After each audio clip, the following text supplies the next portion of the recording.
That conversation doesn't belong exclusively in psychotherapy or in counselling. It's a conversation that anyone could have. I train parents who are working with suicidal teenagers to have the same conversation with their kids.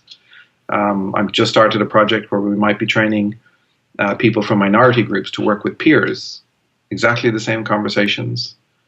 That the rationale for it is pretty straightforward. What's pushing your suicide and how can we help? And that's a conversation anyone can have.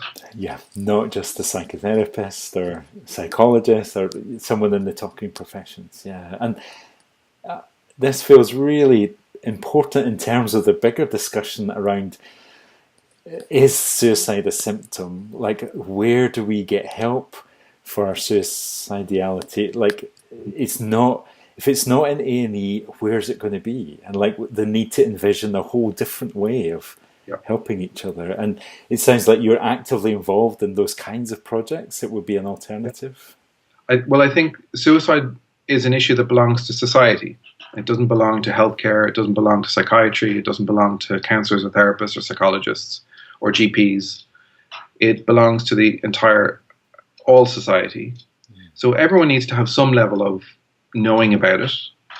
And then within healthcare systems or psychosocial environments or psychological therapies or counselling environments, etc., people need to have suicide-specific training and knowledge to manage the issue when it arises in a kind of a...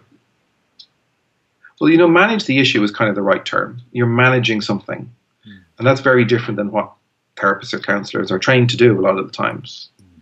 That would be seen as inconsistent with a non-directive approach, for example. That you're managing something, you're doing something that the person could be doing for themselves, for example, and what does that communicate about them? And so I think we need to think differently when we're in this zone, and the whole of society needs to think differently about it, so we get it right. Yeah.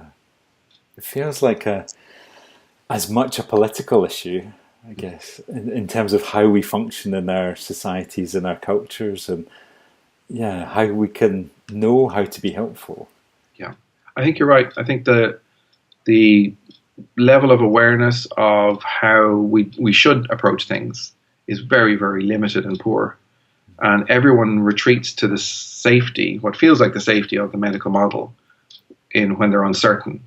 But if there's a credible alternative, suicide-specific psychosocial care, for example, people will let go of that.